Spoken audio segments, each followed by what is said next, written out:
Corona virus सबब चीन में पढ़ंदड़ सिंध जे मुख़्तलिफ़ शहरनि जा रवासी नौजवान फांसी पिया। वापसीअ लाइ माइटनि सां राब्ता करे कोशिशूं वठण जी अपील करे रहिया आहिनि। कोरोना वायरस जे करे कुंभवासी नौजवान वकार मंगी चाइना में फांसी पियो। भाउ जे फोत थियण ते बि घर न पहुची सघियो। वीडियो बयान में वकार मंगी जो चवणु आहे त हू काफ़ी तकलीफ़ खे मोड़ ॾेई रहिया आहिनि, जॾहिं त पाकिस्तान हुकूमत उन्हनि जी का बि मदद न पई करे। दारा बाहण जे रवासी लखमी बलोच एहतजाज कंदे ॿुधायो त संदसि पुटु हसन अली बलोच खे 4 साल अॻु यूनिवर्सिटी होपी आर्ट्स एंड में तालीम हासिल करण लाइ चीन मोकिलियो हो, जेको हाणे कोरोना वायरस जे करे सख़्तु परेशान आहे ऐं वापसीअ लाइ मिंथू करे रहियो आहे। चीन जे शहर जंगजू सिटी में तालीम हासिल कंदड़ टंडे अलियार वासी 6 नौजवाननि पाकिस्तान सरकार खां वापसि मुल्क अचण लाइ मदद जी अपील कई आहे। टंडे अलियार जा 6 शागिर्द चीन जे सूबे हवाई जे शहर जंगजू जे यंगजी यूनिवर्सिटी में मेडिकल इंजीनियरिंग जी तालीम हासिल करे रहिया आहिनि। टंडे अलियार जे मुख़्तलिफ़ कॉलोनी जे नौजवाननि में सागर लाल सोलंगी, नबील अहमद बलोच, मोहम्मद अज़ीज़ खान, हेमल लाखाणी ऐं मोहम्मद काशिफ पहुड़ शामिल आहिनि, जेके उते फाथल आहिनि ऐं वापसि अचण लाइ परेशान आहिनि। मसला ये कि मुसलसल 4 दिन से वीडियोस बनाए जा रहे हैं, अपलोड किए जा रहे हैं, हुकूमत से अपील किए जा रहे हैं।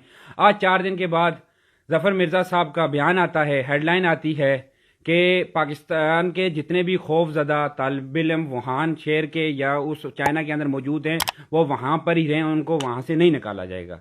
ये हेडलाइन सुनने के बाद तो यकीन माने पहले तो ये फीलिंग थी कि लवारस हैं, हमारे पीछे कोई मुल्क है ही नहीं है, हमारे पीछे कोई सोर्स है ही नहीं है, पता नहीं कहाँ से ऊपर मरीख से आए आग किधर फंस गए चाइना में, कि मतलब यार हमारे पीछे कुछ स्टैंड लेने वाले नहीं है।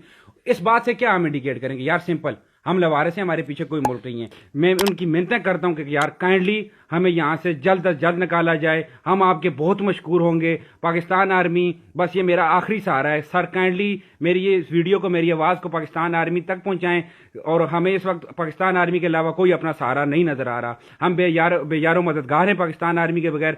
सर काइंडली हमारे लिए कुछ करें। विजिट कयो अवामी आवाज़ मीडिया ग्रुप की वेबसाइट awamiawaz.pk।